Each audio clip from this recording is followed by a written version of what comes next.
संस्कृत में सांप शब्द का अर्थ है कोबरा प्रजाति का सर्प। प्राचीन काल में और आज भी लोग सांपों से डरते हैं, लेकिन साथ ही उन्हें पूजते भी हैं। सांप विभिन्न स्वरूपों और अवतारों में भारतीय पौराणिक कथाओं में नजर आता है। कभी शिव के गले में हार की तरह लिपटा हुआ, तो कभी गणित के शरीर पर जनेऊ की तरह बंधा हुआ। वैसे सांपों को ब्रह्मा जी का वंशज भी माना जाता है, जानते हो। वराह पुराण के अनुसार ब्रह्मा जी के पुत्र कश्यप की 4 पत्नियां थी। इनमें से पहली पत्नी ने देवों को, दूसरी ने गरुड़ को, तीसरी ने सांपों को, चौथी ने दानवों को जन्म दिया। तीसरी पत्नी का नाम काडू था, इसलिए नागों को कात्रज भी कहा जाता है। नागों की उत्पत्ति कैसे हुई, जानिए पुराणों में वर्णित नागों के कथा। महाभारत के अनुसार महर्षि कश्यप की 13 पत्नियां थीं। इनमें से कद्रू भी एक थी। कद्रू ने अपने पति महर्षि कश्यप की बहुत सेवा की, जिससे प्रसन्न होकर महर्षि ने कटु को वरदान मांगने के लिए कहा। कद्रू ने कहा कि 1000 तेजस्वी नाग मेरे पुत्र हों। महर्षि कश्यप ने वरदान दे दिया। उसी के फलस्वरूप नाग वंश की उत्पत्ति हुई। महर्षि कश्यप की एक अन्य पत्नी का नाम विंता था। पक्षीराज गरुड़ विंता के ही पुत्र हैं। एक बार कद्रू और विंता ने एक सफेद घोड़ा देखा। उसे देखकर कद्रू ने कहा कि इस घोड़े की पूंछ काली है, और विंता ने कहा कि सफेद। इस बात पर दोनों में शर्त लग गई।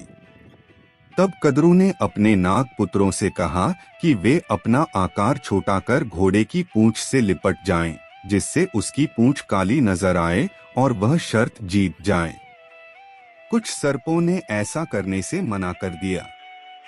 तब कद्रू ने अपने पुत्रों को श्राप दे दिया कि तुम राजा जन्मेजय के यज्ञ में भस्म हो जाओगी। श्राप की बात सुनकर सांप अपनी माता के कहे अनुसार उस सफेद घोड़े की पूंछ से लिपट गए, जिससे उस घोड़े की पूंछ काली दिखाई देने लगी। शर्त हारने के कारण विंता कद्रू की दासी बन गई। इसलिए हो गए नागों की जीभ के 2 टुकड़े।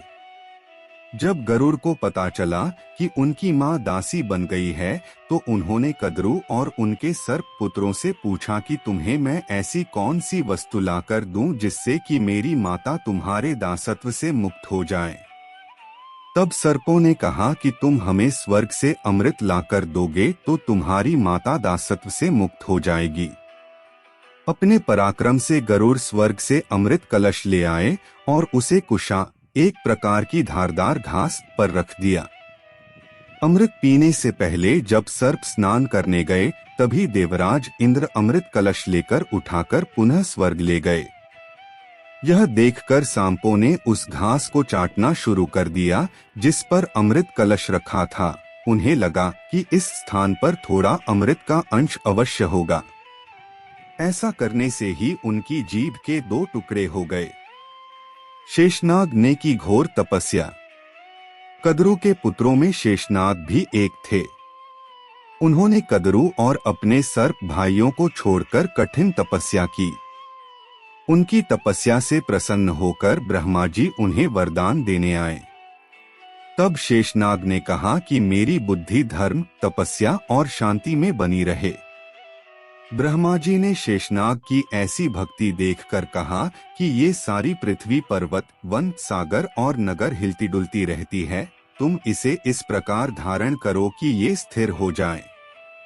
ब्रह्मा जी के ऐसे कहने पर शेषनाग पृथ्वी के भीतर घुस गए और पृथ्वी को अपने सिर पर धारण कर लिया।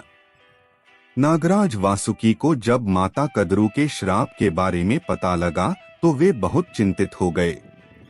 तब उन्हें ऐलापत्र नामक नाग ने बताया कि इस सर्प यज्ञ में केवल दुष्ट सर्पों का ही नाश होगा और जरत्कारु नामक ऋषि का पुत्र आस्तिक इस सर्प यज्ञ को संपूर्ण होने से रोक देगा।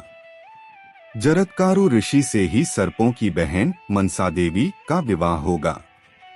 यह सुनकर वासुकी को संतोष हुआ। जन्मेजय ने क्यों किया नागदाह यज्ञ? समय आने पर नागराज वासुकी ने अपनी बहन का विवाह ऋषि जरत्कारु से करवा दिया। कुछ समय बाद मनसा देवी को एक पुत्र हुआ।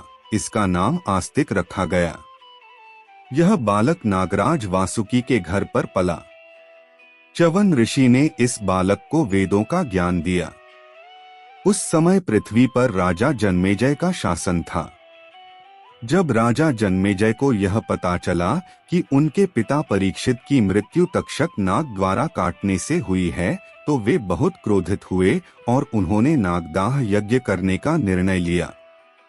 जब जन्मेजय ने नागदाह यज्ञ प्रारंभ किया तो उसमें बड़े छोटे, वृद्ध, युवा सर्प आकर गिरने लगे। ऋषि मुनि नाम ले लेकर आहुति देते और भयानक सर्प आकर अग्नि कुंड में गिर जाते। यज्ञ के डर से तक्षक देवराज इंद्र के यहाँ जाकर छिप गया। आस्तिक मुनि ने रोका था नागदाह यज्ञ। जब आस्तिक मुनि को नागदाह यज्ञ के बारे में पता चला तो वे यज्ञ स्थल पर आए और यज्ञ की स्तुति करने लगे। यह देखकर जन्मेजय ने उन्हें वरदान देने के लिए बुलाया। तब आस्तिक मुनि राजा जन्मेजय से सर्प यज्ञ बंद करने का निवेदन किया। पहले तो जन्मेजय ने इनकार किया, लेकिन बाद में ऋषियों द्वारा समझाने पर वे मान गए। इस प्रकार आस्तिक मुनि ने धर्मात्मा सर्पों को भस्म होने से बचा लिया। धर्म ग्रंथों के अनुसार सर्प भय के समय जो भी व्यक्ति आस्तिक मुनि का नाम लेता है, सांप उसे नहीं काटते।